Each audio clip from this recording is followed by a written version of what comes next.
আমার চ্যানেলে আপনাদেরকে স্বাগত। আজকে একটি রেসিপি নিয়ে চলে এসেছি আমের বড়া। দেখুন, আমটাকে প্রথমে গুলিয়ে নিয়ে কড়াইতে একটু নেড়ে নিয়ে শুকিয়ে নিতে হবে। এবার যখন শুকিয়ে যাবে এটাকে ঠান্ডা করে একটা পাত্রে রেখে দিতে হবে। এবার আর কি লাগছে দেখুন, ময়দা, সুজি, চিনি, নারকেল, স্বাদ মতো নুন আর টেস্টের জন্য একটু মৌরি। এবার আমের মধ্যে একে একে ময়দা, নারকেল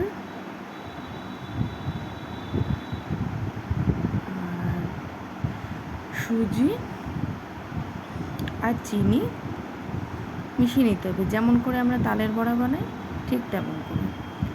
এবার চিনিটা ব্যালেন্স করার জন্য সামান্য একটু নুন আর মৌরিটা অপশনাল, দিতেও পারেন নাও দিতে পারেন।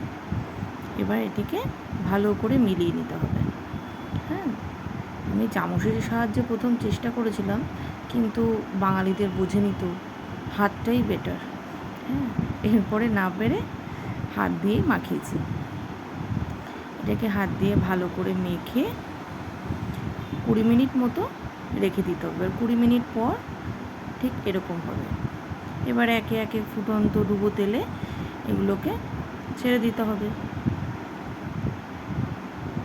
ছেড়ে দিলেই কিন্তু একেবারে মজাদার আমের বড়া রেডি। আমার কিন্তু একটা ফার্স্ট এক্সপিরিয়েন্স ছিল।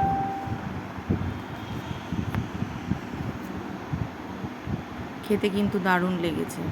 ইনফ্যাক্ট বাড়িতে সবাই বলেছে দারুণ হয়েছে। দেখুন, এরকম গোল্ডেন ব্রাউন করে ভেজে নেবেন। ভাজলেই কিন্তু একেবারে গরম গরম রেডি। তালের সময় তালের বড়া, আমের সময় আমের বড়া।